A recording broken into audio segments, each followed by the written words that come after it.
Good evening, ladies and gentlemen. Welcome. Can you hear me? No? Better? Wonderful. Well, I'm delighted that you're here tonight and that we have such a beautiful night for the concert in the garden.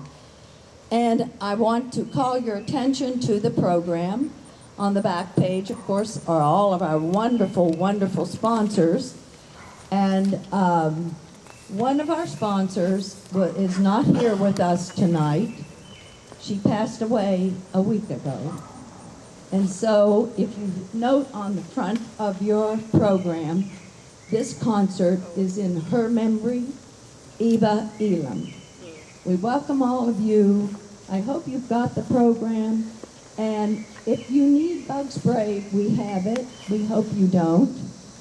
And I want to introduce to you Ben Hawkins, the conductor of the Central Kentucky Concert Band.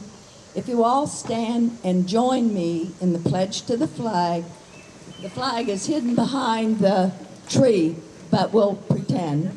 And then remain standing for the national anthem, the Star-Spangled Banner. Allegiance and to the republic for which it stands, one nation, under God, indivisible, with liberty and justice for all.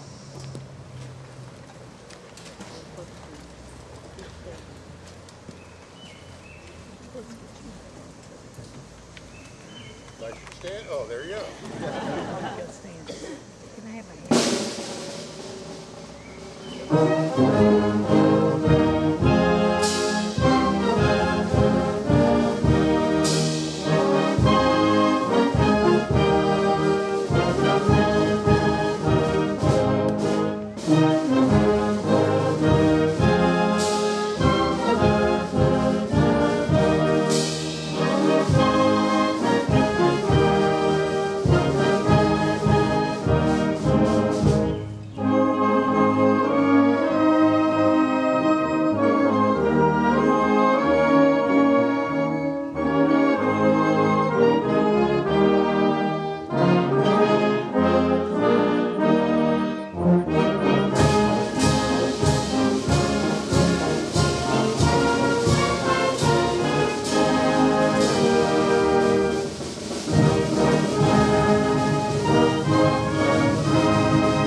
Good evening, and thank you for joining us this evening. This is our the final concert of our summer series, sort of wrapping up the Independence Day weekend. And there is no place that we enjoy playing at more than we do Paris. This is just such a great setting. We always have such a nice crowd, and Judy's hospitality, everyone's hospitality, is very much appreciated, and the shade is also very much appreciated. As you can see from your program, we're going to do a number of patriotic pieces and some other things sprinkled in. We're going to do patriotic items come mostly toward the end, but we're going to start with what's become the classic arrangement of America the Beautiful.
Thank you.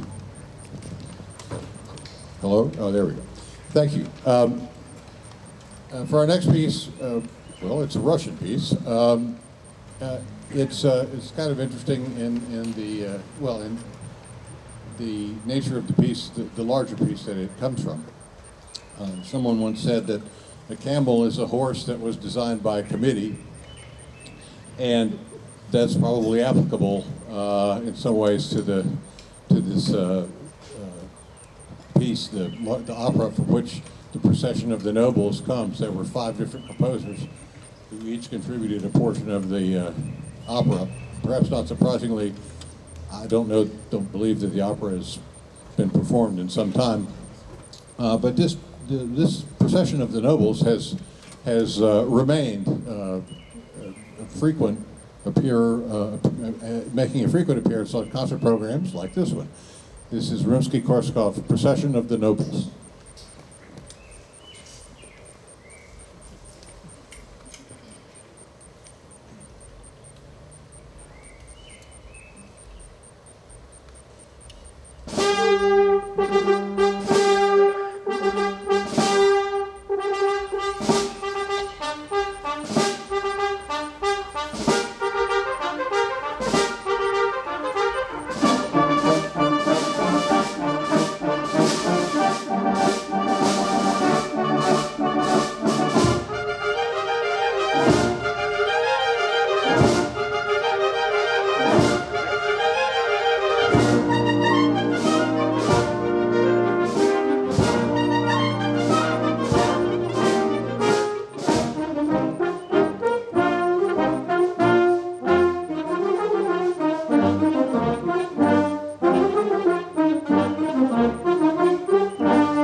Thank you.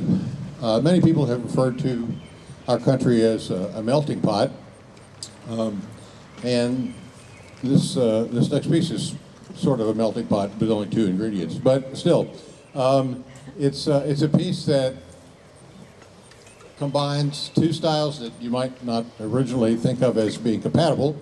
One is ragtime, a decidedly American style, most commonly associated with Scott Joplin around about 100 years ago or slightly more. And the other one is Yiddish music from Eastern Europe, primarily from Eastern Europe. And they really have a lot more in common than you might suspect. And they are combined in what I think is a really charming way by an English composer, in this case. Eine kleine, which means a little, eine kleine jiddische Ragmusik.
Thank you.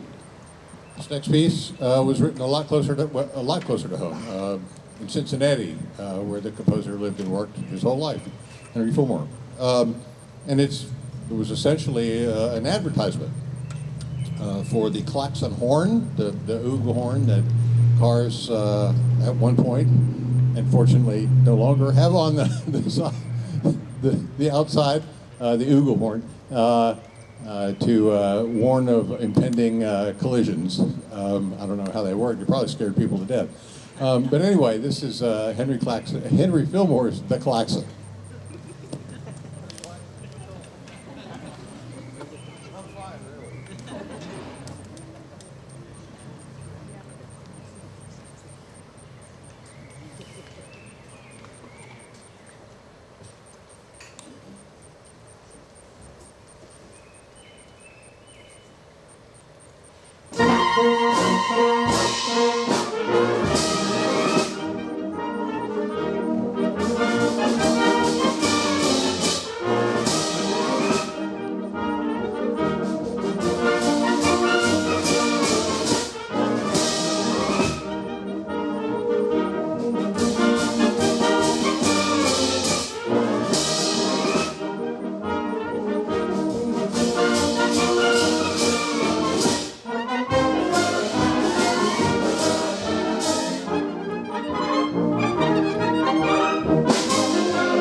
Thank you again. The next piece was originally an organ piece. Was the recessional for the composer's own wedding, and he wrote it to kind of mess with his friends who had attended the wedding. So if you think of trying to march or walk in some kind of orderly fashion, think about that while you're listening to this piece. You may understand what the nature of the joke was. Charming piece, Serenade.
Some Broadway show music, mostly Broadway show music, a medley from a composer that I'm sure you all know from about 100 years ago, George Gershwin.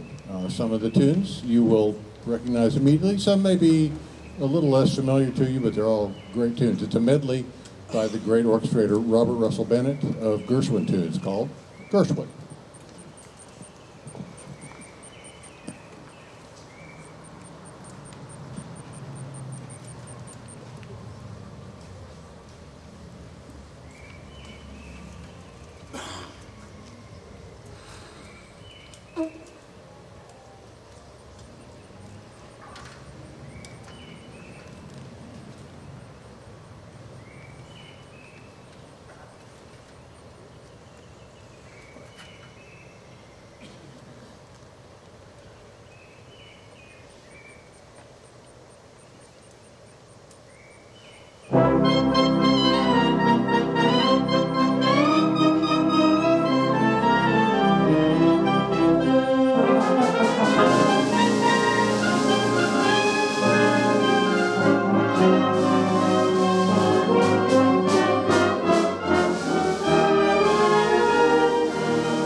Thank you. Next, another English piece, but one with a decidedly American flavor. Some of you will know, if you are interested in history, as I am, that prior to the United States entrance into World War II, that there were Americans who joined the Royal Air Force and were heavily involved in the defense of Britain during the Battle of Britain in 1940 and other times prior to the beginning of the United States involvement the next year. And they were called the Eagle Squadron. And this march was written by an English march composer, my favorite march composer, Kenneth Alford, to commemorate their contribution. And it uses, if you listen, it uses a couple of, believe if you don't listen, it uses a couple of quotes from our national anthem directly in the march. So not immediately, but it'll come up later, and if you listen for it, I think you'll hear it. This is Eagle Squadron by Kenneth Alford.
It now gives me pleasure to bring up our associate conductor and my longtime very good friend, Les Anderson, and he will have something to say about the piece that he'll be conducting.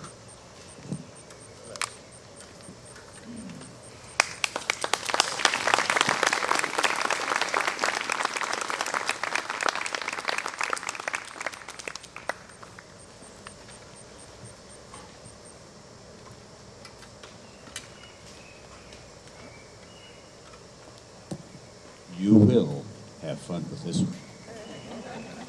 Jitterbug was a dance probably around into the World War II and very popular. If you want to get up and dance, it's fine, but do it at your own risk. We hope you enjoy Jitterbug.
Okay.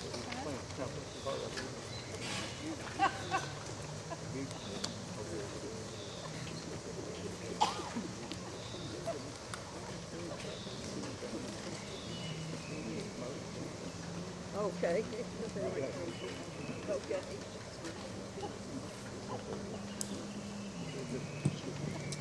I love that tune. It's also nice to sit down for a minute.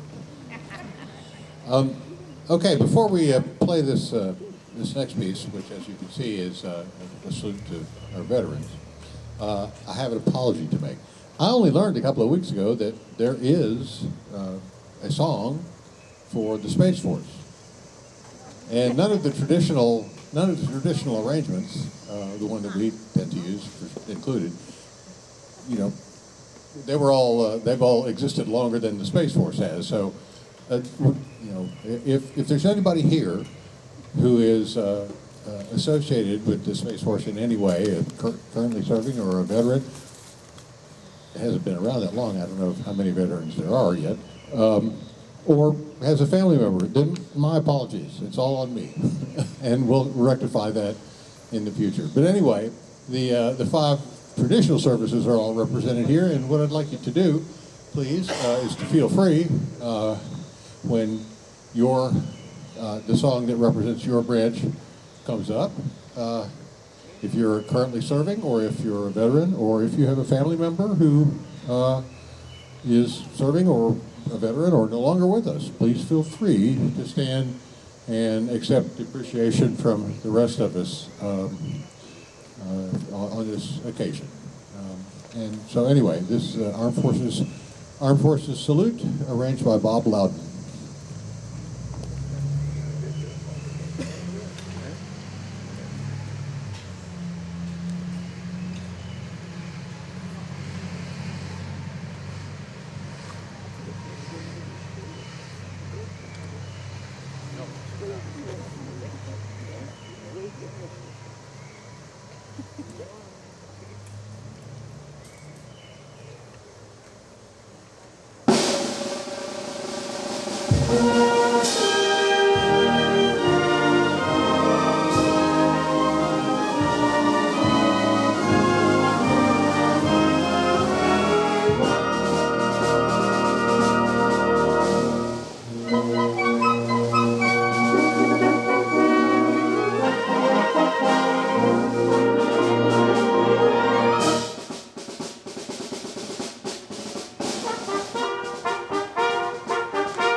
Before we close, I once again want to thank Judy Farrell and everybody else who may have been involved, whose names I don't know, with having us out one more year. This is great. This is one of our favorite things of the year. It's a great way to wrap up, and I hope our relationship will continue into the future. And also thanks to all the sponsors.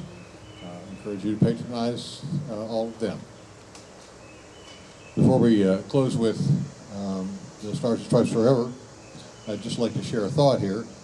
We just paid tribute to our service people and our veterans, as we should regularly, and whether or not there's a special occasion for it or not.